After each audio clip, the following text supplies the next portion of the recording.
سوال یہ کیا گیا کہ اگر خدا کو عقل سے پہچانا جاتا تو اتنے سارے عاقل انسان اور سائنسدان ہیں جو بالآخر عقل رکھتے ہیں، وہ کیوں خدا کا انکار کرتے ہیں یا کسی اور خدا کو خدا مانتے ہیں؟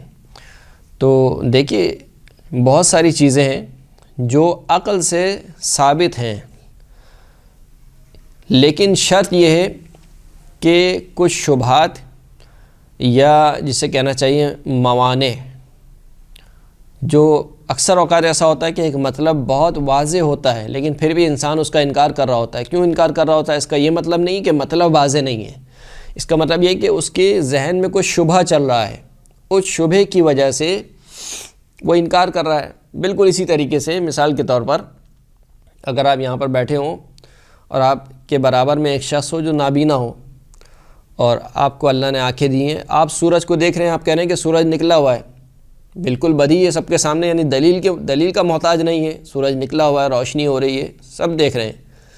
لیکن آپ کے برابر والا شخص کیونکہ اندھا ہے، وہ کہے گا کہ میرے لیے دلیل سے ثابت کرو، جب تک میرے لیے دلیل سے ثابت نہیں کرو گے میں کیسے مان لوں؟ آپ کہیں کہ بھائی بدیہی ہے، سب کو نظر آ رہا ہے، واضح کہ خداوند کریم سورج موجود ہے، روشنی موجود ہے، اس کے باوجود تم انکار کر رہے ہو۔ تو وہ جو انکار کر رہا ہے اس کا یہ مطلب نہیں ہے کہ یہ مطلب بدیہی نہیں ہے یا واضح نہیں ہے یا عقل سے اس کو ثابت نہیں کیا جا سکتا، کیونکہ اس میں کوئی فالٹ ہے، کوئی معنی موجود ہے، اس وجہ سے وہ انکار کر رہا ہے، شبہ اس کے ذہن میں موجود ہے، ان شبہات کی وجہ سے وہ درک نہیں کر پا رہا ہے۔ تو یہ موانع سبب بنتے ہیں کہ انسان ایک عقلی چیز کو بھی انکار کر دیتا ہے یا بدیہی چیز کا بھی انسان انکار کر دیتا ہے۔ یہ ایک سوال کیا گیا۔ دوسرا ایک سوال یہ کیا گیا کہ اتنے مذاہب ہیں دنیا میں، یہ تمام کے تمام مذاہب کہتے ہیں کہ ہمارے مذہب کا جو خدا ہے وہی سچا خدا ہے اور وہی صحیح خدا ہے۔ ہندو کہتا ہے کہ میرا خدا صحیح ہے، مسلمان کہتا ہے میرا خدا صحیح ہے، یہودی کہتا ہے میرا خدا صحیح ہے، عیسائی کہتا ہے میرا خدا صحیح ہے، زرتش یا آتش پرست کہتے ہیں کہ ہمارا خدا صحیح ہے مثال کے طور پر۔ تو جتنے بھی ادیان ہیں گے وہ سب کے سب اس بات کا دعویٰ کرتے ہیں کہ ہم جس کو خدا مانتے ہیں وہی اصل خدا ہے۔ اب کیسے پتہ چلے کہ اصل خدا کیا ہے، کون سا خدا صحیح ہے؟ آیا جو ہندو جس خدا کو مانتا ہے وہ خدا صحیح ہے، عیسائی جس خدا کو مانتا ہے وہ خدا صحیح ہے، یہودی جس خدا کو مانتا ہے وہ خدا صحیح ہے، یا دوسرے اور مذاہب جس خدا کو مانتے ہیں؟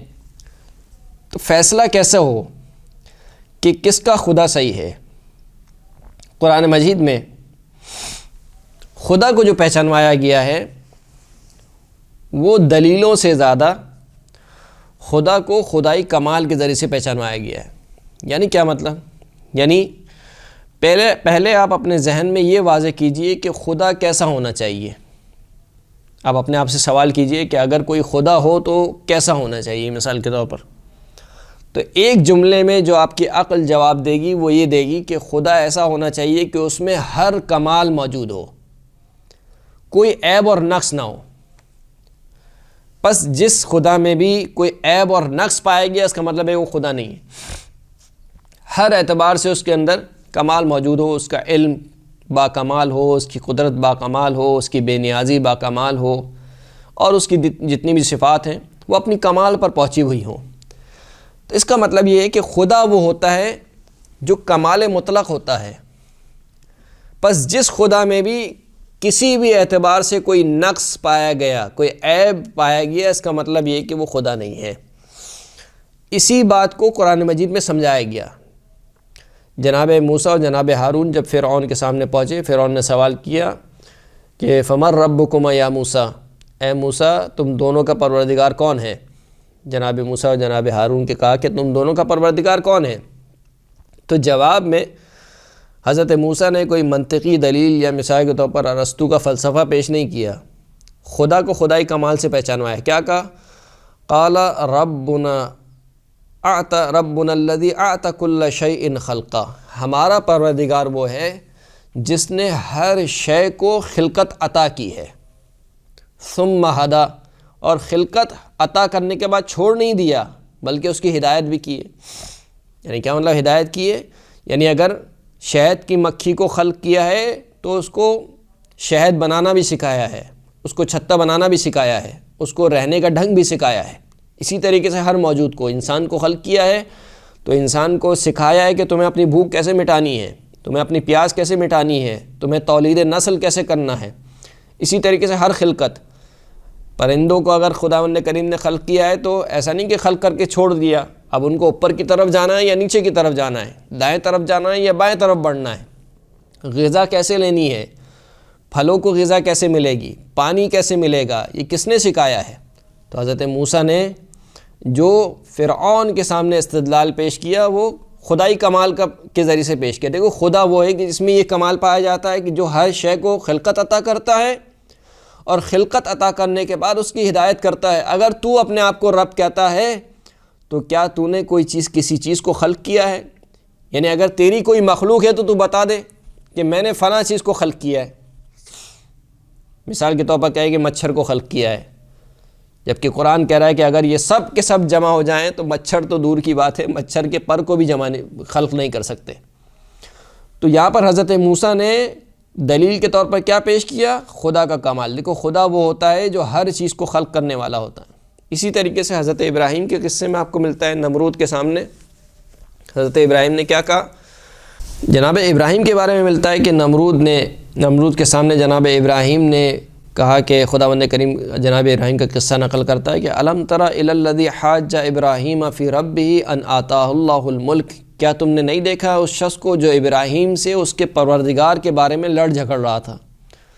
اچھا، لڑ جھگڑ کیوں رہا تھا؟ ان آتاہ اللہ الملک، کیونکہ اللہ نے اس کو ملک عطا کیا تھا، بادشاہت عطا کی تھی۔ جب بادشاہت انسان کرسی پہ بیٹھتا ہے تو اپنے آپ کو رب سمجھنے لگتا ہے، خدا سمجھنے لگتا ہے۔ تو کیونکہ کرسی کا نشہ تھا، بادشاہت کا نشہ تھا، لہٰذا اپنے آپ کو پروردگار کہا اور جناب ابراہیم سے لڑنے لگا کہ میں پروردگار ہوں۔ تو اذ قال ابراہیم ربی الذی یحیی و یمیت، حضرت ابراہیم نے کہا کہ میرا پروردگار وہ ہے جو زندہ کرتا ہے اور مارتا ہے۔ اب دیکھیں یہاں پر کوئی دلیل پیش نہیں کی، کوئی برہان وجوب و امکان اور مثال کے طور پر تسلسل محال ہے اور دور محال ہے یا علت اور معلول کا سلسلہ محال ہے، یہ اس قسم کی باتیں نہیں کی حضرت ابراہیم نے، اگرچہ کہ کر سکتے تھے، لیکن جو چیز پیش کی حضرت ابراہیم نے وہ کیا تھا؟ خدا کا کمال۔ خدا کون ہے؟ جو زندہ کرتا ہے، مارتا ہے۔ اچھا، وہ بھی نمرود تھا، اتنی جلدی کیسے قانع ہو جاتا؟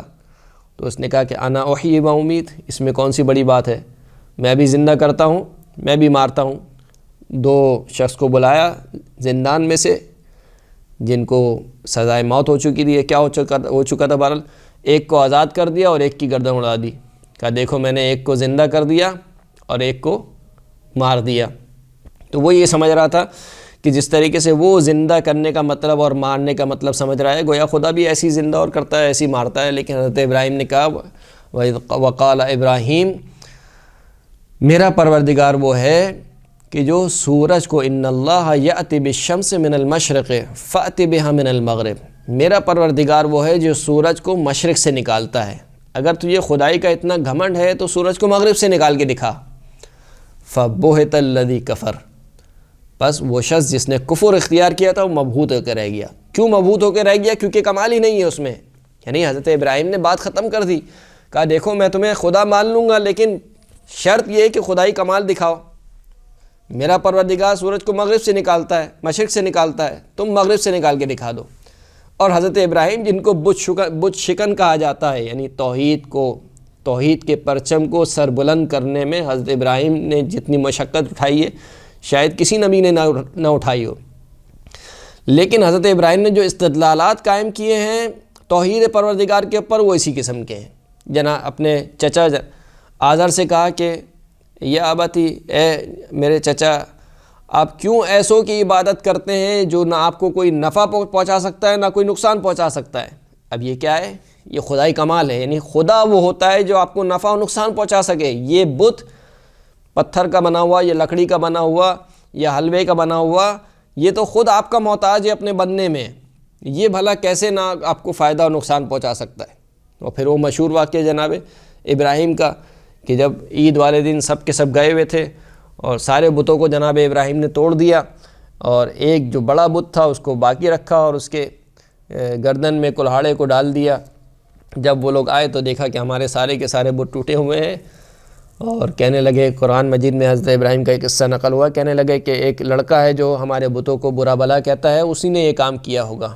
جب حضرت ابراہیم کو پکڑ کر لے کر آئے اور کہا کہ بھائی تم نے کیوں ہمارے بتوں کو توڑا، کس نے ہمارے بتوں کو توڑا؟ تو کہا کہ مجھ سے پوچھتے ہو، یہ جو بڑا بت ہے گا جو صحیح و سالم ہے، اس سے کیوں نہیں پوچھتے کہ کس نے توڑا ہے؟ تو سب اپنی بغلیں جھانکنے لگے۔ کیوں بغلیں جھانکنے لگے؟ کیونکہ سب جانتے تھے کہ بھائی یہ دیکھنے کے قابل نہیں ہے، یہ تو بولنے کے بھی قابل نہیں ہے۔ تو حضرت ابراہیم جو استدلال کر رہے ہیں کہ دیکھو بھائی خدا کو پہچانو خدائی کمال کے ذریعے سے، اگر خدائی کمال پایا جاتا ہے تو اس کا مطلب ہے خدا ہے۔ پھر وہ حضرت ابراہیم کا قصہ جو خود قرآن مجید میں نقل ہوا کہ فلما جن علیہ اللیل رأى کوکبا قال ھذا ربی فلما افل قال انی لا احب الآفلین۔ جب رات چھا گئی اور حضرت ابراہیم نے ستارے کو دیکھا، ستارے کو دیکھ کے کہا کہ ھذا ربی، یہ میرا پروردگار ہے۔ لیکن جب وہ ستارہ ڈوب گیا تو حضرت ابراہیم نے کیا کہا؟ انی لا احب الآفلین، ڈوب جانے والے سے میں محبت نہیں رکھتا۔ یعنی ابراہیم سمجھا رہے ہیں کہ جو ڈوب جائے وہ خدا ہی نہیں ہوتا، جو ڈوب جائے وہ خدا نہیں ہوتا۔ پھر اس کے بعد جب چاند کو دیکھا، فلما رأى القمر بازغا، جب چمکتا دمکتا چاند کو دیکھا، قال ھذا ربی، کہا کہ یہ میرا رب ہے۔ فلما افلا، جب چاند بھی غائب ہو گیا تو حضرت ابراہیم نے کیا کہا کہ لئن لم یہدینی ربی لاکونن من المشرکین، اگر میرا پروردگار مجھے ہدایت نہ دیتا تو میں یقیناً مشرکین میں سے ہوتا۔ پھر آگے بڑھ کے جناب ابراہیم نے سورج کو دیکھا، کہا کہ ھذا ربی ھذا اکبر، یہ میرا پروردگار ہے، یہ تو ان دونوں سے بڑا ہے، یعنی ستارے سے بھی بڑا ہے، چاند سے بھی بڑا ہے۔ لیکن جب سورج بھی غروب ہو گیا تو حضرت ابراہیم نے کہا کہ اے میری قوم، میں بیزار ہوں اس سے جس کو تم خدا کا شریک قرار دیتے ہو۔ تو ان سارے قصوں میں، یعنی پورے جو قصے قرآن مجید میں حضرت ابراہیم کے نقل ہوئے ہیں اور انبیاء کے بھی جو قصے نقل ہوئے ہیں، ان تمام قصوں میں خداوند کریم نے اپنی توحید کو، یا انبیاء کرام نے خداوند کریم کی توحید کو ثابت کیا ہے خدائی کمال کے ذریعے سے۔ دیکھو خدا میں یہ کمال پایا جاتا ہے، اور خود خداوند کریم نے قرآن مجید میں کتنی آیات میں کہا کہ دیکھو یہ جو بادل بارش برساتا ہے، پانی برساتا ہے، یہ تم برساتے ہو یا ہم برساتے ہیں۔ یہ جو دانہ اگتا ہے یہ تم اگاتے ہو یا ہم اگاتے ہیں۔ کتنی آیت میں سورہ ملک میں خداوند کریم ارشاد فرماتا ہے کہ الذی خلق سبع سماوات طباقا، خداوند کریم وہ ہے کہ جس نے 7 آسمان کو پے در پے خلق کیا۔ فہل تری من فطور، کیا تم ان آسمانوں کی خلقت میں کوئی نقص، کوئی عیب دیکھتے ہو؟ ثم ارجع البصر کرتین، دوبارہ اپنی آنکھوں کو دوڑاؤ، ینقلب الیک البصر خاسئا وہو حسیر، جب تم اپنی آنکھوں کو دوڑاؤ گے کہ وہ ہمارے نظام میں کوئی عیب تلاش کر پائے تو تمہاری آنکھیں دوڑ دوڑ کے کمزور ہو جائیں گی اور نامراد تم تک لوٹیں گی۔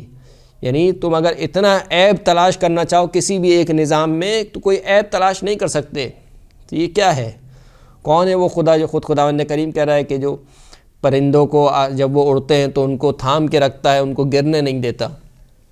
کتنی آیات میں خداوند کریم نے اپنے کمال کو سمجھایا ہے۔ تو گفتگو کو میں سمیٹ دوں یہاں پر کہ یہ جو اتنے سارے خدا ہیں، اگر پہچاننا ہو کون سا خدا صحیح ہے تو دیکھنا میں یہی پڑے گا کہ کس میں خدائی کمال پایا جاتا ہے۔ جس میں خدائی کمال پایا جاتا ہے وہی خدا ہے، اور ایسا خدا سوائے اسلام کے اور کسی نے متعارف نہیں کروایا۔ باقی جتنے بھی خدا ہیں، جتنے بھی مذاہب کے خدا ہیں، ان میں کوئی نہ کوئی نقص، کوئی نہ کوئی عیب پایا جاتا ہے۔ مثال کے طور پر اگر کوئی کہے کہ خیر کا خدا الگ ہے، شر کا خدا الگ ہے، اس کا مطلب ہے کہ یہ دونوں خدا محدود ہیں۔ شر والا خیر میں دخالت نہیں کر سکتا، خیر والا شر میں دخالت نہیں کر سکتا۔ جو دخالت نہ کر پائے اس کا مطلب ہے کہ محتاج ہے، جب محتاج ہے تو اس کا مطلب ہے خدا نہیں ہے۔ یعنی تمام خداؤں میں کوئی نہ کوئی عیب اور کوئی نہ کوئی نقص پایا جاتا ہے۔ وصلی اللہ علی محمد و آلہ اجمعین۔